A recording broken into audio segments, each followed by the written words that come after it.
څلور د کامیابۍ خویونه.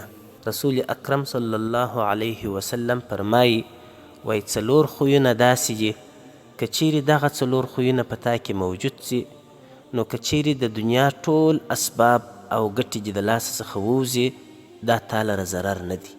اول شی په هغو څلورو خویونو کې صدق الحدیث، رښتینوالی په خبرو کې چې سړی خبرې کوي خبرې یې ټولې صادقانه وي.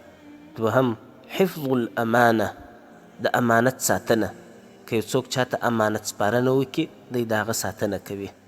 دریم حسن الخلق، بهترین او نیک اخلاق اختیارول.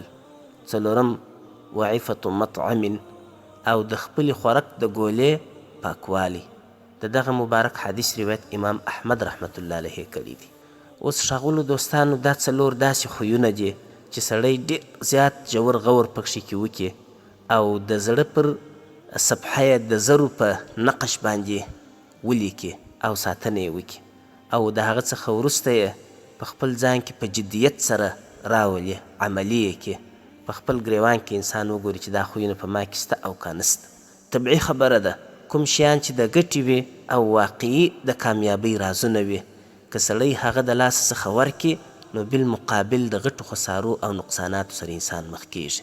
والسلام علیکم ورحمة الله وبرکاته.